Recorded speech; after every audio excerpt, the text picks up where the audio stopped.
Encre et plume avec Cathy Devel. Encre et plume. Chaque samedi, 20h10, Encre et plume.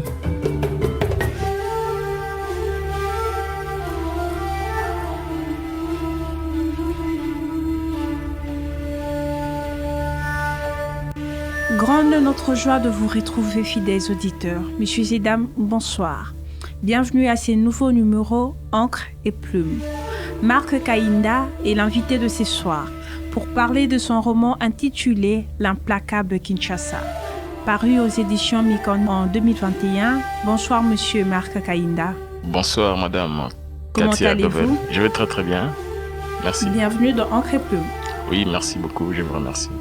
Alors, qui est monsieur Marc Kainda? Comment vous vous définissez ou vous vous présentez?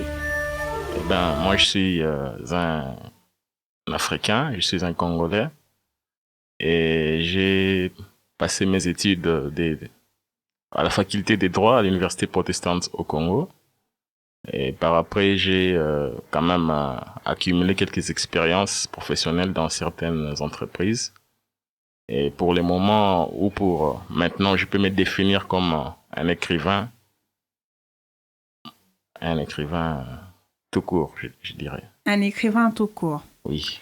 Entrons dans les vifs du sujet avec les résumés. Ces recueils de 12 nouvelles explorent la capitale, le plus grand pays francophone au monde, dans pratiquement tous ses aspects. Plusieurs faits et phénomènes qui caractérisent ces lieux mythiques y sont décrits avec un style qui peut faire sourire et pleurer. Car Kinshasa est une ville tragicomique où ses habitants, les fameux Kinois, sont confrontés aux dures réalités de la vie. Escroquerie, tracasserie, famine, délestage, chômage, banditisme, paludisme, insalubrité, versalité de politiciens, détournement des deniers publics. Le lecteur qui connaît Kinshasa en lisant ses livres aura l'impression d'observer les habitants de la capitale congolaise, ainsi que la ville elle-même. Celui par contre qui ignore ces lieux se fera une idée de cet endroit et des personnes qui y vivent. En fin de compte, L'implacable Kinshasa est un livre qui dénonce la mauvaise gouvernance au Congo-Kinshasa.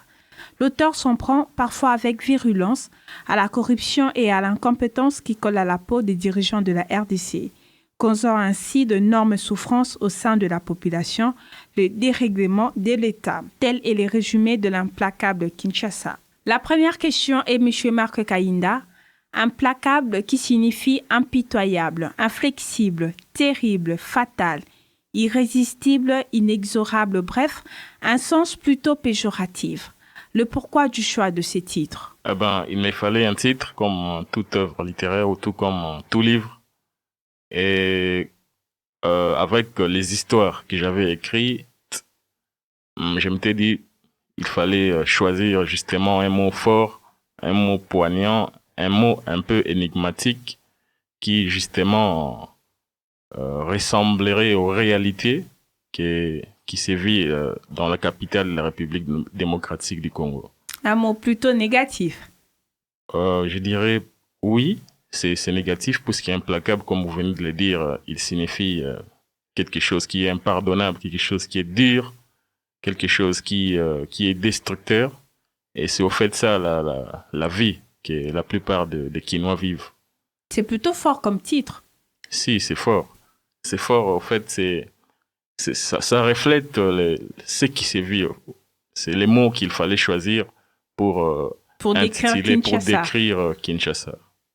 Alors, Martin K, Douglas K, Robert K, plus de 3 noms de vos personnages sont de noms composés avec la particularité des féminins définir, allais-je dire, avec la lettre K à la fin. Avez-vous une histoire particulière avec la lettre K ou c'est par pur hasard? Bon, c'est pas vraiment par pur hasard, puisque moi-même, je m'appelle Kaninda. Et les personnages en question, dont vous venez de citer les noms, Martin K, Douglas K et Robert K, ce sont en fait des personnes qui existent dans la réalité. Ah bon? Ah oui. Martin K, c'est mon oncle, il s'appelle Martin Kalala. J'ai abrégé, au lieu d'écrire tous les noms dans l'entièreté, j'ai juste repris Martin K. Douglas K, c'est un ami. Il s'appelle Douglas Kaninda. Et j'ai juste écrit Douglas K, ainsi que Robert K. C'est Robert Kishasa, c'est un oncle à moi. Alors, j'ai pas voulu réécrire tout son nom. Voilà pourquoi j'ai simplifié les choses en écrivant juste Robert K. Apparemment, vous êtes entouré de personnes dont le nom commence avec K, vous-même en premier. Bon, pas toujours, mais il y a quand même beaucoup de gens de mon entourage qui ont les noms qui commencent par la lettre K. C'était pour vous une occasion de les dédicacer? Oui, je les ai. Bon, je dirais qu'ils ne savent pas. Jusqu'à présent, ils ne savent pas. Ils n'ont pas encore lu les livres? Ils n'ont pas encore lu les livres. Ils seront surpris. Ils seront surpris, oui. Il comporte en tout 12 nouvelles. J'ai envie de dire 12 tristes histoires qui racontent l'état d'un pays et d'une population en souffrance. Pourquoi avez-vous délicatement choisi la tristesse, le pleur, l'inquiétude en majeure partie dans vos écrits? Je dirais que mon livre, c'est bien qu'une œuvre littéraire, mais ça s'inspire de la pure réalité. Alors le style, c'est de la fiction historique, comme le faisait Victor Hugo à son époque, ou encore Guy de Maupassant. Alors, en écrivant ou en me lançant dans l'activité d'écriture, j'aimerais léguer aux générations futures les vécus. Je suis au fait comme un témoin du présent qui léguera aux générations futures ce que nous avons vécu. Et je ne peux que leur léguer ce qui est vrai. Je ne peux pas inventer la littérature, c'est de la pure fiction, c'est de l'invention. Mais moi, mon style, c'est la fiction historique. Alors, je ne pouvais qu'écrire dans le cadre de ces livres des histoires inspirées par la réalité. Et malheureusement, la réalité au Congo, c'est une réalité triste, une réalité atroce. Donc, il n'y a aucune fausseté dans ces écrits. Tout est vrai dans les livres L'implacable Kinshasa? C'est une fiction. Ce ne sont pas des histoires qui se sont réellement déroulées, mais elles ont été inspirées par des faits réels. Réels vécus? Bon, oui, des faits, pas par moi principalement, mais par votre entourage? Pas nécessairement. Mais ce sont des faits qu'on suit soit à la télévision, soit on entend dans des journaux par-ci par-là. Donc c'est de la fiction, je me répète encore, mais tiré des faits réels. En lisant L'implacable Kinshasa, on se rend compte que tous les personnages finissent morts. Cruel, n'est-ce pas? Pourquoi vous les avez tous tués, cher auteur? Bon, pas tous les personnages principaux. Il y a certains personnages principaux qui ne meurent pas. Comme Martin K, qui ne meurt pas, comme Douglas K, qui ne meurt pas, ou encore Robert Kisasa, qui ne meurt pas. Mais ce sont soit des personnages principaux ou des personnages secondaires, dans les histoires où les personnages principaux ne meurent pas. Mais alors, si Douglas K n'est pas mort physiquement, financièrement, il était mort. La plupart étaient morts financièrement, psychologiquement. C'est de la mort de façon générale. Bon, c'est pas vraiment la mort. La mort, c'est la fin de toute chose, je peux dire ainsi, dans le cadre du corps humain. Mais bon, financièrement, ce sont des situations qui peuvent arriver. Quelqu'un qui n'a pas d'argent en 2023 peut en avoir en 2024. Donc, tous mes personnages ne meurent pas. Après tout, je ne peux pas tuer mes amis ou mes oncles dans mes œuvres littéraires. Ce serait un peu bizarre. Surtout qu'on est en Afrique et pour nous, la mort a une forte signification. Chers auditeurs, vous êtes sur la 87.8 B1 FM dans Encre et Plume, qui parle de l'implacable Kinshasa de Marc Kayinda. Poursuivons avec cette question de plus. L'ancien journaliste politique avait opté pour l'autre camp, celui de l'argent, du luxe, le camp des acolytes, de la planche à billets, de dangereux pickpockets, de contrefacteurs, des oppresseurs du peuple. Oublions ces peuples si malheureux qui, une fois de plus, venaient d'essuyer une énième déception. Les papillons volants oublient qu'il était une chenille qui rampait. Vous vous rendez compte que nulle part dans vos écrits, vous n'avez jeté de fleurs aux autorités congolaises. Au contraire, une description telle que je viens de le lire, une description très honteuse et noire. Pourquoi? Bon, alors, j'aimerais rappeler à tout le monde que les livres, les histoires qui sont écrites dans ces livres se déroulent entre 2012 et 2018. Donc, c'est surtout à cette époque-là. Entre 2012 et 2018? Oui, et 2018. Et c'est surtout à cette époque-là que le peuple manifestait. dans le sens où on était vraiment aux abois. Il y avait des grèves, il y avait des marches. Et bon, j'avais choisi cette période puisqu'il faut délimiter le travail lorsqu'on se décide à faire quelque chose. Dans les temps et dans l'espace. Ah oui, en quelque sorte. Et bon, c'est vrai que jusqu'à présent, la situation ne s'est vraiment pas améliorée. On pourrait croire que les livres se déroulent en 2020 ou en 2022, parce que c'est quasiment la même chose. Hein. Il n'y a pas eu beaucoup de changements. Et au fait, comme je vous l'ai dit, moi, l'écrivain en général a la mission aussi de dénoncer, de dire ce qui ne va pas. Je ne pouvais pas m'attarder aux faits ou aux actions, ou aux bonnes actions de nos politiciens. Puisque, en réalité, il y a quand même de bonnes actions, vous reconnaissez. En tout cas, il y a quand même des bonnes actions. Mais moi, je me suis attardé aux catastrophes, aux faits qui nous dérangent, aux faits qui causent de la tristesse, qui causent la pauvreté, qui causent l'injustice, puisque la population, depuis plusieurs années, en a marre. Ces faits négatifs sont plus que les faits positifs. Oui, les faits négatifs sont plus que les faits négatifs. Il suffit juste de voir le bilan ou le niveau de vie que nous Congolais, ou que nous en particulier, nous vivons. En lisant votre histoire, comme on l'a si bien écrit dans les résumés, le lecteur qui ne connaît pas Kinshasa se fera une idée très noire de Kinshasa. C'est l'image que vous voulez vendre de Kinshasa? Non, c'est pas l'image, c'est la réalité, au fait. Ce ne sont pas au fait, tout Kinois, disons, les personnes qui ne connaissent pas Kinshasa, peut-être de près, peuvent avoir des échos sur ce qui s'est vu à Kinshasa, ainsi de suite. Donc, alors, même les grands écrivains de n'importe où, je peux citer encore Victor Hugo, si vous lisez leurs œuvres, vous verrez qu'ils avaient l'habitude de dire les choses telles quelles. Les Misérables, par exemple, qui est pour moi le plus grand livre, le plus grand roman, décrit la cruauté, la méchanceté des hommes, ainsi que l'injustice que vivaient les Français de son époque. Laquelle de toutes les nouvelles de l'implacable Kinshasa est votre préférée? Je choisirais La traque de Courtejoie.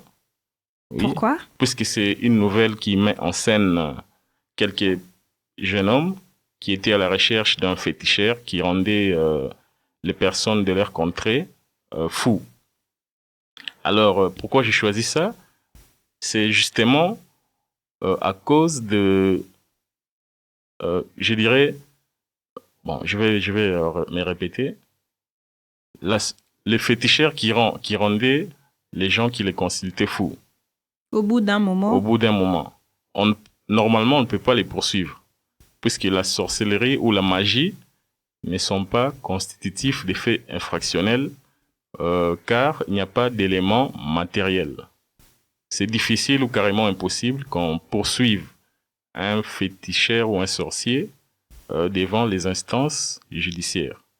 Alors, cette réalité-là, personnellement, me plonge dans beaucoup de questions. Je me dis, le rôle de l'État, c'est de protéger les citoyens. Alors, pourquoi, quand il s'agit de sorciers ou de magiciens, l'État ou la justice ne fait rien? Et j'avais voulu écrire une histoire autour de ça pour, au fait, interpeller la société sur cette réalité, puisque c'est une réalité. On entend des fois des clameurs publiques qui disent qu'un tel a bouffé un tel, mais l'État ne peut rien faire. Alors, dans cette histoire, un groupe de jeunes s'était décidé à mettre la main sur un féticheur. C'est pour cela que je préfère l'histoire. Vous avez devancé ma question qui était justement, je le dis quand même, dans l'histoire, les stades suprêmes de la jalousie et la traque de Courtejoie. Vous relevez un point assez inquiétant. La sorcellerie ou la magie ne peut pas faire l'objet d'une poursuite pénale parce que la preuve matérielle d'une telle action est inexistante. Pourtant, dans le cadre de Lukeni, les magiciens appelés Courtejoie est effectivement un danger public, ayant détruit la vie de plusieurs jeunes baumatriciens. Et dans les stades suprêmes de la jalousie, la famille est dans la confusion et en insécurité totale à cause de ses oncles sorciers. Or, l'État a l'obligation de protéger ses citoyens, le monopole de la violence et le pouvoir de sanctionner les fauteurs de troubles. Mais alors, la législation congolaise n'érige pas la sorcellerie en infraction parce que l'élément matériel est inexistant, laissant de nombreuses familles dans la confusion, dans un sentiment d'insécurité totale. L'État congolais est limité sur ce point. Vous avez vraiment dévancé la question. Il y a rien à faire. C'est fini pour le peuple congolais. Non, c'est pas fini. Pourtant, la sorcellerie est bel et bien réelle. Oui, la sorcellerie est bel et bien réelle. Et aussi la magie. Puisque des fois, il n'y a pas longtemps, on a entendu des histoires qui disaient qu'un tel aurait sacrifié un tel. Quelle histoire? Bon, c'est dans la musique, mais je n'aimerais pas citer des noms. Mais d'accord. On sait que c'est souvent dans la musique aussi, il se raconte beaucoup d'histoires de ce genre, qu'un tel aurait sacrifié un membre de sa famille pour avoir du succès et consort. Alors, bon, en tout cas, c'est pas fini. C'est pas fini dans la mesure où l'homme n'est pas limité. On peut réfléchir pour essayer de voir comment est-ce qu'on pourrait, dans le futur, faire face ou affronter ces fléaux, en fait. Puisque c'est pas normal que certaines personnalités qui auraient des pouvoirs mystiques soient libres de mettre fin à la vie des autres, comme ça, dans une situation d'impunité totale. Donc, je pense que le peuple, les dirigeants peuvent réfléchir à fond pour essayer de voir comment est-ce qu'on peut inquiéter les sorciers et les magiciens qui ne font que commettre des faits mystérieux, des faits noirs. Pensez-vous que vous êtes la première personne à avoir une telle réflexion sur la sorcellerie et la magie? Non. Alors, à l'université, j'étais à la faculté de droit, je me répète, on a eu un débat sur cette question, je crois en première année de droit, et le professeur nous avait carrément dit que compte tenu du fait que l'élément matériel est inexistant dans la sorcellerie ou dans la magie, on ne pouvait pas poursuivre un sorcier ou un magicien. Alors il y avait eu beaucoup de bruit, certains camarades avaient donné leurs avis, mais au finish, bon, il n'y avait pas quoi dire. Alors, déjà à l'époque, on avait parlé de cette question, et aujourd'hui, ou l'année passée, puisque le livre est sorti l'année passée, j'ai encore répété la même problématique, cette fois-ci dans le cadre d'une œuvre littéraire, bien qu'inspirée par des faits que nous vivons dans notre société. Mais vous l'avez dit tantôt, vous n'avez pas eu de réponse lors de ces débats entre professeurs et étudiants. Alors, pour le moment, on ne peut pas poursuivre un sorcier qui aurait commis des faits qu'on pourrait qualifier quand on dit par exemple, Monsieur X a bouffé son frère pour avoir du succès. À sacrifier, vous voulez dire? Ah oui, a sacrifié son frère ou un membre de son parti ou de son orchestre pour avoir du succès, pour remplir les stades des martyrs, par exemple. On ne peut jamais, dans les cadres actuels, poursuivre ces messieurs, puisque personne ne peut prouver qu'il a effectivement commis cet acte. D'où l'État est limité. L'homme est limité sur ces points. Alors, l'homme n'est pas limité, car l'homme, en étant en vie, il peut aussi, par exemple, prier pour les croyants, pour ne pas se faire bouffer. Donc, je crois que c'est pas facile, c'est un peu complexe, mais bon, on peut toujours réfléchir pour essayer de voir comment remédier à cette situation qui n'est pas aisée, en fait. On espère que dans vos prochaines publications, on va trouver la réponse sur ce sujet. Bon, je crois que c'est surtout aux autorités de voir comment comment aborder cette problématique. C'est pas plus à nous des simples penseurs N'empêche que vous puissiez contribuer par votre Oui, réflexion. Je peux contribuer, mais c'est plus le... Il paraîtrait que dans un pays, ici toujours en Afrique, les magistrats peuvent mener des enquêtes allant dans le sens à déterminer si X ou Y a effectivement commis des actions malveillantes, des actions de sorcellerie visant à inquiéter son prochain. Ah bon? Oui. Ça, je ne savais pas du tout. Oui. Je vais me renseigner pour trouver le nom de ces pays. Moi également, je vais me renseigner pour avoir des précisions. Monsieur Marc, aimez-vous votre œuvre? Êtes-vous fier de ses écrits et de tout ce qui s'y trouve? Je dirais oui. En tout cas, je suis fier de mon œuvre. C'était un challenge. Je l'ai relevé dans une année, puisque je l'ai écrit en 2021. Il est sorti et il a remporté les prix européens de la littérature congolaise, qu'on appelle communément les prix Makomi. Et ça me rend fier. Je suis content du travail que j'ai produit. Avez-vous toujours rêvé d'être écrivain ou c'est par hasard? C'est venu par hasard? Alors, on ne devient pas écrivain par hasard. Puisque par hasard, c'est un peu comme si vous vous promenez, vous ramassez une somme importante d'argent. Pourtant, pour publier un livre, il faudrait beaucoup de préparation, c'est-à-dire passer beaucoup de temps dans la lecture, écrire, corriger, chercher un éditeur ou s'auto-éditer et puis publier les livres. Mais la vocation m'est venue un peu en retard, puisque dans mon adolescence, ou même à l'époque où j'étais à l'université, je ne pensais pas pouvoir produire des œuvres d'esprit. Vous n'avez jamais rêvé de ça? Je n'avais jamais rêvé de ça. Et comment c'est arrivé? Alors, il faut dire que j'avais, en dépit du fait que je n'avais jamais rêvé de devenir écrivain, j'ai passé beaucoup de temps dans des bibliothèques. J'ai lisé notamment des classiques. Et puis un jour, je m'étais dit, pourquoi pas essayer d'écrire. Et comme à cette époque, il y avait des ateliers organisés au centre Wallonie-Bruxelles, j'avais assisté à ces ateliers. On nous a prodigué des conseils. Je les ai mis en application et au bout d'un temps, voilà les fruits de mes sacrifices. Parce qu'écrire un livre, c'est aussi une forme de sacrifice. Et c'est parti de là? Oui, c'est parti de là. En étudiant avec un maximum d'attention, le jeune qui s'y livre dans la délinquance juvénile, il s'y dégage une observation.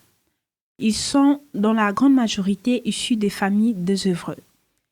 Ce n'est pas par hasard que le phénomène Kuluna est plus vécu dans des communes populaires. L'enfant qui grandit dans des conditions exécrables sera dans sa vie comparable à un mets dépourvu d'assaisonnement. Son âme est âcre, comme un repas insipide.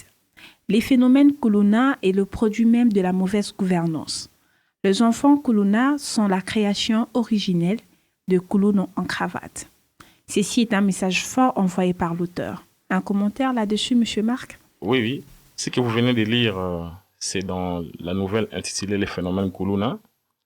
Et j'ai observé, parce que j'ai grandi dans une commune populaire, à Matete en l'occurrence, j'ai observé personnellement les enfants ou les adolescents qui devenaient des Kuluna. Et bon, pour la plupart, ils n'allaient pas à l'école. Ils grandissaient dans des familles un peu compliquées, hein, dans le sens où pas structurées. C'est-à-dire, chacun se débrouille. Et nos amis qui malheureusement n'avaient pas la chance d'aller à l'école ou d'être nourris convenablement ou assez convenablement par leurs parents, ça donnait un moment à la facilité. C'est-à-dire, ils préféraient voler, ils préféraient demander, et quelquefois, ça les rendait, au fait, ils devenaient, au fait, carrément des bandits. Parce que vous pouvez demander comme ça chaque jour, mais vous ne serez pas satisfait de vos demandes. Et en cela, ça pousse au fait à la criminalité. Oui, oui. Pour moi, le kouloune en cravate, ce sont les détourneurs de deniers publics. Alors, imaginez un homme qui détourne des millions, parfois même les salaires ainsi que les primes ou les allocations familiales d'autres travailleurs. Du coup, ces travailleurs ne seront pas en mesure de nourrir leur famille convenablement. Ça crée la pauvreté. Et les enfants mal nourris, dans la recherche de combler les vides qui s'est occasionné du fait du vol du politicien, cet enfant-là se retrouve dans les phénomènes kouloune. Donc, pour moi, s'il n'y avait pas, ou si les détournements n'avaient pas assez d'ampleur, il n'y aurait pas non plus, les phénomènes kouloune ne seraient pas comme on les vit maintenant. Donc, ça marche aussi de pair. Quand il y a beaucoup de détournements, vous remarquerez les taux de pauvreté augmentent et les banditismes également. Selon vous, pourquoi votre livre a été primé Prix Makomi 2023? Bon, je ne suis pas dans les secrets du jury, mais je peux dire que j'ai quand même pris mon temps pour écrire ces livres. J'étais concentré. J'ai lu d'abord les classiques, les livres qui ont marqué l'histoire littéraire. J'ai mené beaucoup de recherches. Au fait, j'ai fait ce travail avec mon cœur. Et ça m'a pris 1 année. Donc, c'est un travail de qualité et ça méritait d'être primé. C'est ainsi que le travail paya. Oui, comme ça. Monsieur Marc, quels sont vos projets futurs dans le cadre de la littérature? Je suis en train d'écrire mon 2e livre. C'est pas un secret, j'espère. Non, c'est pas un secret. Et bon, si tout va bien, il pourrait sortir l'année prochaine. Dans le même style que l'implacable Kinshasa, ou ça serait plutôt positif? Bon, je crois qu'il y a beaucoup de mots dans notre société qu'il faudrait les dénoncer. Alors, mon livre, ce sera un livre qui se déroulera à l'est du pays. Cette fois-là, je vais dénoncer la barbarie que nos frères de l'Est subissent depuis plusieurs décennies maintenant, depuis 25 ans au moins. Apparemment, vous n'êtes pas du bon côté de l'histoire, monsieur Marc. Je crois que je suis du bon côté de l'histoire, puisque je dénonce l'injustice par mes écrits. J'écris haut et fort. Je parle de problèmes de notre société. Je pense que c'est une bonne chose, dans la mesure où ça pourra porter un changement positif dans notre société. Jusque-là, quels sont les retours ou les échos que vous avez eus par rapport à votre livre? Déjà, les premiers retours, c'est les prix Makomi. C'est fut un retour positif, puisque je signale que dans notre pays, il n'y a pas beaucoup de prix littéraires. Et le prix Makomi est parmi les prix qui s'organisent régulièrement. Et les jurys, on peut dire qu'il est indépendant. Il n'y a pas trop de trucs comme des connaissances, des favoritismes. Et je crois que c'est les premiers résultats du fruit de mon travail. Et c'est ainsi que prend fin cette émission. Monsieur Marc, Encre et Plume vous remercie de votre disponibilité. C'est moi qui vous remercie. Merci à Biwan, merci à vous, Katia. Merci, chers fidèles auditeurs. Suivez-nous sur nos pages réseaux sociaux, Encre et Plume, Facebook, Instagram, Twitter et sur notre chaîne YouTube. Restez branchés sur la 87.8 Biwan FM et bonne suite de programme. Quant à moi, je vous donne rendez-vous pour le samedi prochain. Merci. C'était Encre et Plume. Chaque samedi, 20h10, Encre et Plume.